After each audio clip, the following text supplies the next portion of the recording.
So as part of my financial diagnostic that I do with all new clients who come on board, we try and look at every aspect of somebody's financial life. That's not just investments. That's not just which mutual fund we think is going to do the best over the next 5 years. It's everything from tax planning to estate planning. Are you nearing retirement? Do you need income? How young are you? How old are you? Where do we expect taxes to be in the future? What strategies can we employ to protect ourselves and the financial plan from all the different dangers that can really threaten somebody's financial future? So once I go through that diagnostic, I always get back together with the client at the second appointment and we sit down and we go over the diagnostic. Here's how you were feeling before.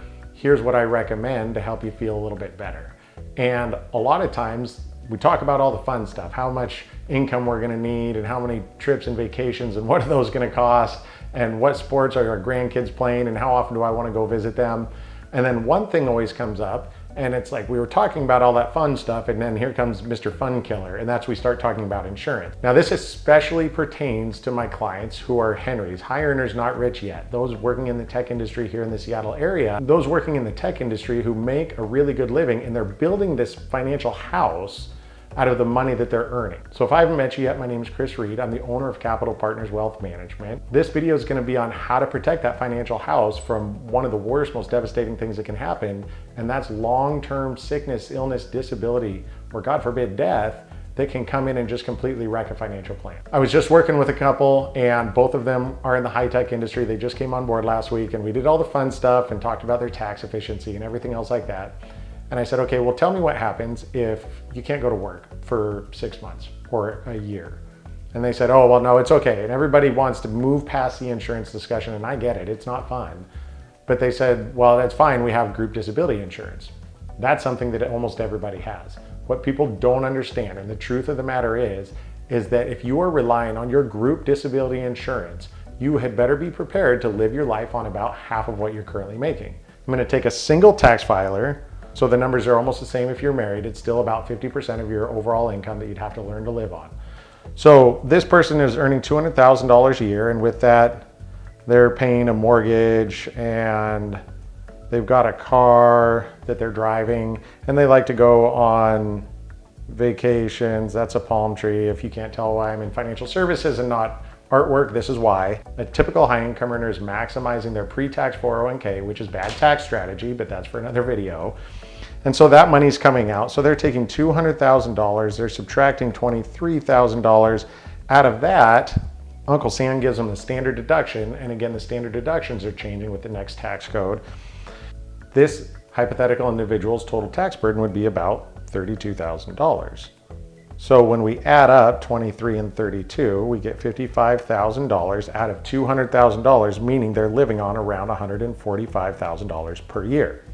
What people don't understand about their group disability income is that because your employer is paying for it, it's taxable as ordinary income. So the number one reason that people file for disability income is not because they got hit by a truck, they're not a quadriplegic, it's not because they got run over by a train. The most commonly filed disability income claims in this country are number one, from cancers or other long-term chronic illnesses, or number two, anxiety, depression, stress, things that put people out of commission and make them unable to go do the things that they need to do to earn money. A typical disability policy is going to pay about 60% of their wages, so that's $120,000. Well, if this person still wants to take out $23,000 for their 401k, and then the government comes in and takes out another $13,000 for taxes, that's about $36,000 coming out of their $120,000. So this will leave them with about $84,000 of total income in the bank at the end of the year in order to spend on things like houses, cars, and vacations.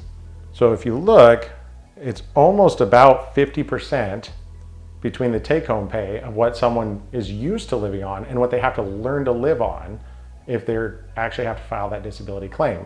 Usually the first thing to go is this $23,000 towards retirement. That comes back into their spending budget, but now that's not getting invested for their future. So you can see the big loss that can really occur if you have to go on that disability income policy. So what I recommend is everyone works with their financial planner or a good independent broker for insurance and get a supplemental disability income policy to help pay the bills if for some reason you can't go into work. If you have any questions, you can put them in the comments and I'll try and reply to them if I get time, which is less and less these days. And if you want to fill out a quiz to find out if you're saving the right way for retirement, if your tax strategy is right, if you're saving enough or how much you need to ultimately retire, there's quizzes all over the different videos on this channel. Feel free to fill one out, and when we get time, we'll try and get back to you. Thanks.